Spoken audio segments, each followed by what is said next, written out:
Ρεκ. Γράφει. Ναι, ναι, γράφει βέβαια. Ωραία, λοιπόν εισαγωγή τώρα. Ναι. Παίρνουμε λίγο τον αγρό. Παίρνουμε λίγο τον αγρό.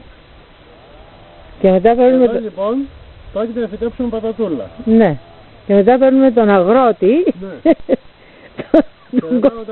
Τον Κωνσταντόπουλο. Κάποιοι έχουν σφυροδράπανο, εμείς έχουμε τσουγκράνα. Γιατί με τα σφυροδράπανα δεν μπορεί να σκάψεις.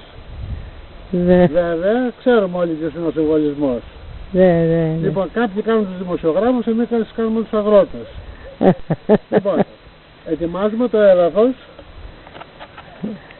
Το καθαρίζουμε από χόρτα, πέτρες και διάφορα ζυζάνια.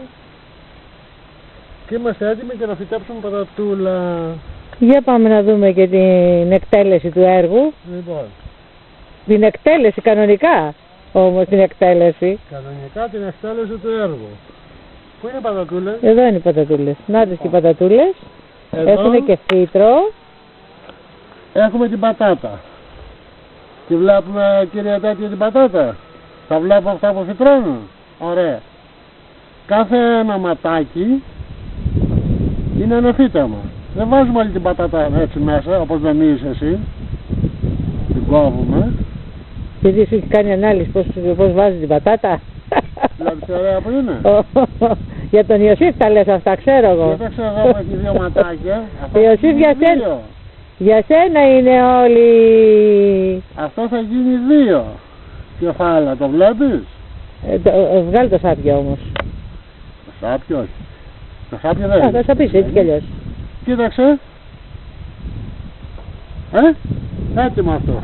Ναι. Εδώ έχει 1, 2, 3, 4, 5, 6. Αλλά επειδή δεν μπορεί να το πει στα 6 αυτό, θα το κόψουμε. Ένα εδώ. Εκεί. 2 εδώ. Και αυτό όλο μαζί. Όχι. Κι άλλο ένα εδώ. Ωραία, για βάλε και το κάνε και την αρχή του φυτέματος για να τελειώσει το βίντεο. Να τελειώσει και το βίντεο. Αλλά θα το βάλει. Θα σας δείξω από κοντά. Τα άλλα όταν τα φάμε παρέα. Εδώ. Σκάβουμε μία τρυπούλα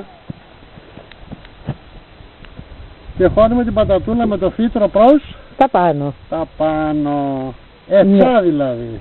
Ναι, αλλά εντάξει. Εκεί. Και λίγο πιο βαθιά. Εντάξει. Όχι. Εκεί. Και σκεπάζουμε. Και κάνει ένα περίψωμα για να ξέρουμε που είναι η πατάτα για να φυτέψουμε την άλλη. Περιμένουμε να βρέξει. Έτσι, μπράβο. Ωραία. Η άλλη πατάτα σε απόσταση περίπου 30 εκατοστών. Ναι, και θα μπορέσει να αναπτυχθεί. Να δείτε και η άλλη πατατούλα. Μέσα και αυτή. Κάνεις ένα υπερύψωμα, μπράβο. Και με αυτόν τον τρόπο, εδώ κάμερα σε μέρα που λέει και ο Αρχίδης, ο Λιακόπουλος. Τι κάμερα, εδώ η κάμερα. Αυτά είναι για πρώτη φάση. Τα άλλα θα στα πω από κοντά. Ξέρετε.